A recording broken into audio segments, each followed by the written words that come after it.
Salut à toutes et à tous et bienvenue dans cette nouvelle vidéo. Aujourd'hui, on va répondre à une question hyper importante. Est-ce que Android et iOS sont menacés? Est-ce qu'il y a un troisième acteur qui va arriver sur le marché en cette année 2021? Ça va être hyper intéressant. Allez, let's go, c'est parti.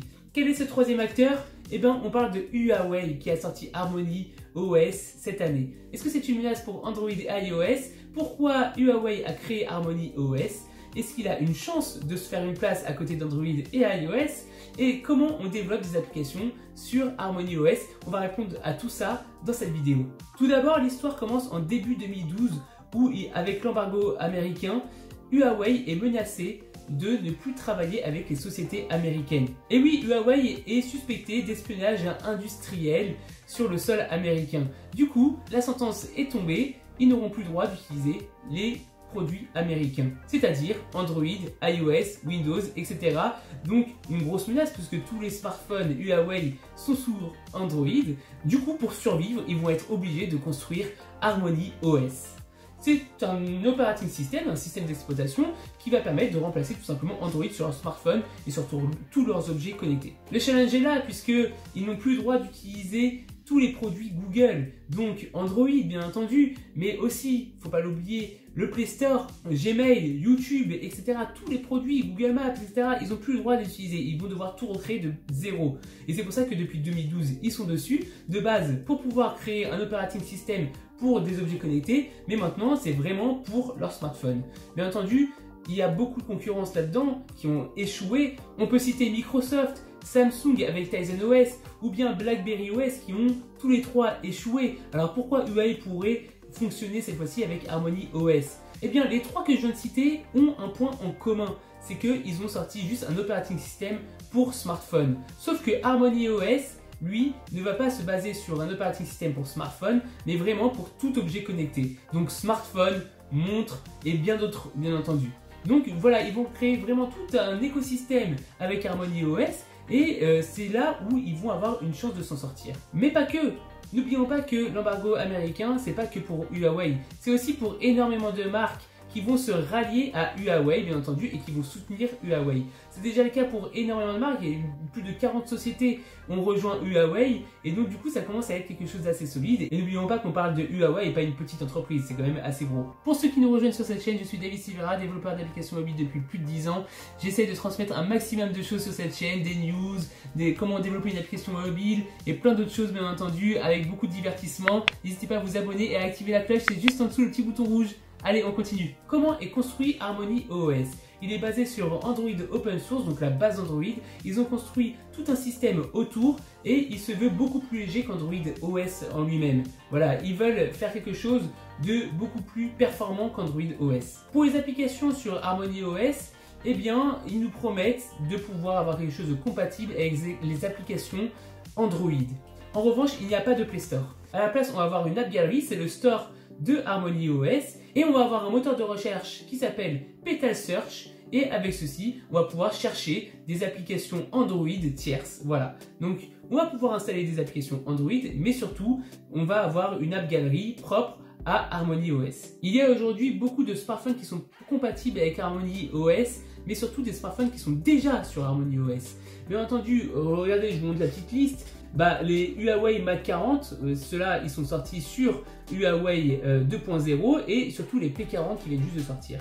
Aussi quelque chose de très intéressant, c'est que si on regarde sur le site de Huawei les offres de fin d'année, c'est pas un placement de produit, mais regardez bien, je prends un P40 ce qui est les derniers téléphones de Huawei, d'accord, avec 128 Go ce qui n'est pas non plus dégueu, et avec une montre connectée qui est gratuite, une coque qui est gratuite et pour 50 € de plus j'ai des FreeBuds, donc des écouteurs sans fil, et pour ça je paye seulement 600 €.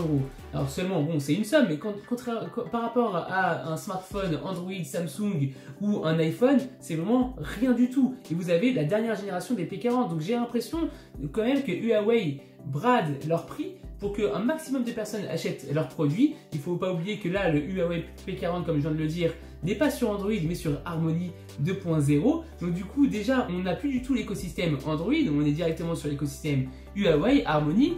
J'ai l'impression vraiment que Harmony, Huawei, est en train d'envahir le monde en bradant leur prix et pour avoir un maximum de produits sur le monde entier. Maintenant, est-ce que c'est une menace pour Android et iOS.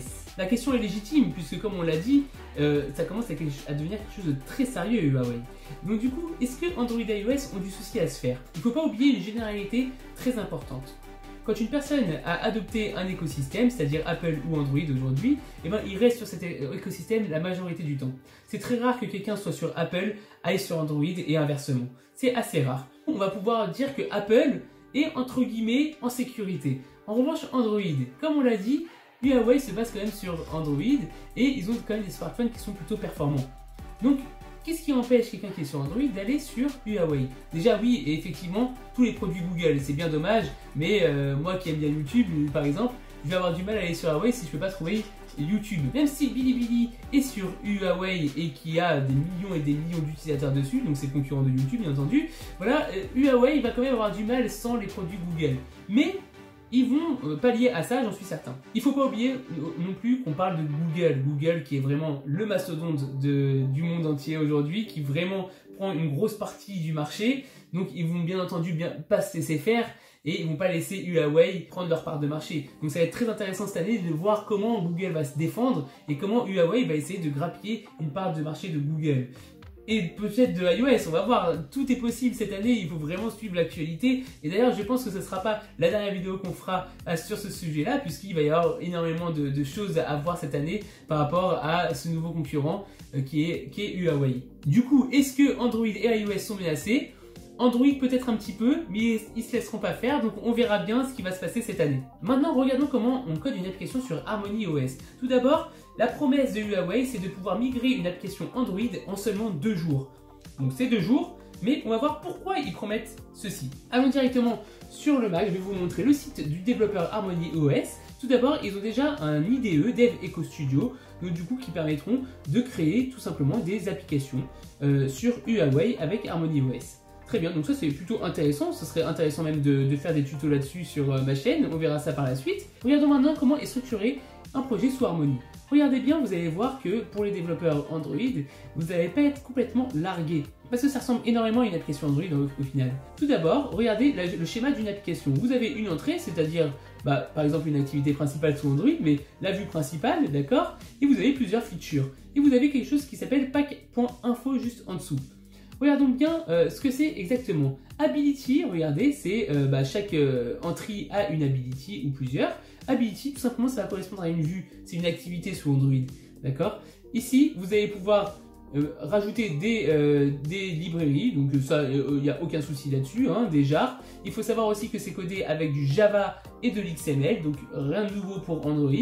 Il y a une partie ressources pour mettre tout ce qui est image, tout ce qui est chaîne de caractères, entier, etc. Tout comme Android, bien entendu. Il y a ici le config.json qui correspond au final à l'Android Manifest où on va pouvoir déclarer toutes les abilities, donc toutes les vues de notre application, toutes les permissions.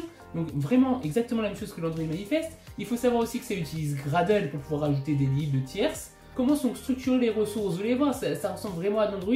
Ici, vous avez par exemple dans le package ressources de votre application, vous allez avoir des icônes, des chaînes de caractères comme on l'a écrit ici. Sauf que les chaînes de caractères ne seront pas dans des XML mais dans des JSON. Comment est-ce qu'on récupère une chaîne de caractères par exemple? Eh bien, je vais récupérer les ressources un petit peu comme sur Android, d'accord? En récupérant un contexte et en récupérant les ressources. Et je vais récupérer, du coup, par exemple, mon string.appName pour récupérer, du coup, ma chaîne de caractères qui est définie dans mes ressources. Et mon fichier de ressources, si on regarde un petit peu plus bas comment il est structuré, c'est un JSON, comme j'ai dit, et pas un XML. Mais voilà, je définis des strings avec un nom, une valeur et pourquoi pas un commentaire. Donc c'est un petit peu mieux que sur Android.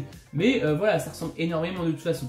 Comment est structuré un projet? Eh bien, regardez, on a src main Java, tout comme sur Android, où on va avoir tout notre code Java. Et à l'intérieur, on va avoir du coup les ressources, comme on l'a dit juste avant. Donc du coup, c'est vraiment et le config.json qui correspond en réalité du coup à notre Android Manifest. C'est vraiment pareil qu'une application Android, c'est pour ça qu'ils se disent qu'on peut convertir une application en seulement 2 jours. Et bien entendu, ça pourrait être vrai. Maintenant, comment sont construits les layouts en XML pour Harmony? Eh bien, vous allez voir, c'est exactement pareil que sur Android. On a des dépendants de layout ici, au lieu de constraintes layout. Mais on va retrouver exactement la même chose que sur Android, mais avec des noms différents. Voilà, background élément, par exemple, width, height, bon ok. Ici, au lieu d'écrire Android, on a OHOS. Ok, très bien, mais on a aussi, voilà, les match content au lieu de match parent, mais pourquoi pas. Texte qui correspond à une text view, text color, text size. On retrouve vraiment la même chose que sur Android. Donc à mon avis, ça va pas être très compliqué de passer de Android à HarmonyOS. Voilà, ici on a des padding, top padding, voilà, qui sont des VP d'ailleurs et pas des DP. Donc voilà, pourquoi pas. Vraiment, c'est pas très compliqué. On peut construire des shapes ici, tout comme sur Android. Hein. Voilà, ability qui correspond bien entendu à une activité, comme je l'ai dit avant. Et on a aussi un cycle de vie avec un onStart, onActive, onForeground. Donc voilà, vous voyez, ça correspond vraiment à des choses qu'on connaît sur Android. Si je regarde ici comment on fait pour appeler une nouvelle activité, donc une nouvelle ability sur HarmonyOS, eh bien regardez, et ça correspond exactement à Android, on fait un Start Ability avec un intent à l'intérieur. Start Ability comme sur Android où on fait un Start Activity. Voilà, donc vous voyez, vraiment, ça correspond vraiment un petit peu à Android. Donc des développeurs Android qui passent sur HarmonyOS, pourquoi pas, d'ailleurs qui codent les deux, pourquoi pas. La seule question que je me pose, c'est est-ce que Kotlin fonctionnera aussi, puisque maintenant on code beaucoup plus en Kotlin qu'en Java. Mais c'est vrai que si votre application Android est basée sur du Java, vous avez juste à copier votre code Java, le mettre ici, remplacer vos activités, vos fragments par l'équivalent, remplacer voilà, vos layouts par l'équivalent, et ça devrait fonctionner très largement. 2 jours, ça me paraît court pour des grosses applications, mais voilà, la base du code va être là de toute façon. Voilà, donc c'est vraiment les vues qui vont changer et pas tout le reste. Bien entendu, il y a encore beaucoup de choses à dire sur HarmonyOS. Si vous avez des questions, n'hésitez pas à les mettre en commentaire, je ferai de mon mieux pour y répondre ou vous donner des sources. N'hésitez pas aussi à me dire si vous êtes intéressé par une petite formation sur Harmony. Ce ne sera pas une formation vraiment professionnelle parce que du coup je ne connais pas, mais pourquoi pas le découvrir ensemble pendant une petite série sur Harmony, installer tout ce qu'il faut, commencer à développer une petite application en découvrant ensemble ce qu'est Harmony. Si la vidéo vous a plu et que vous voulez une suite à cette vidéo, n'hésitez pas à mettre un pouce bleu et n'hésitez pas aussi à vous abonner à la chaîne et à activer la cloche. Il y a plein d'autres vidéos qui vont arriver sur cette chaîne en 2021. Je vous dis à très vite. Ciao ciao.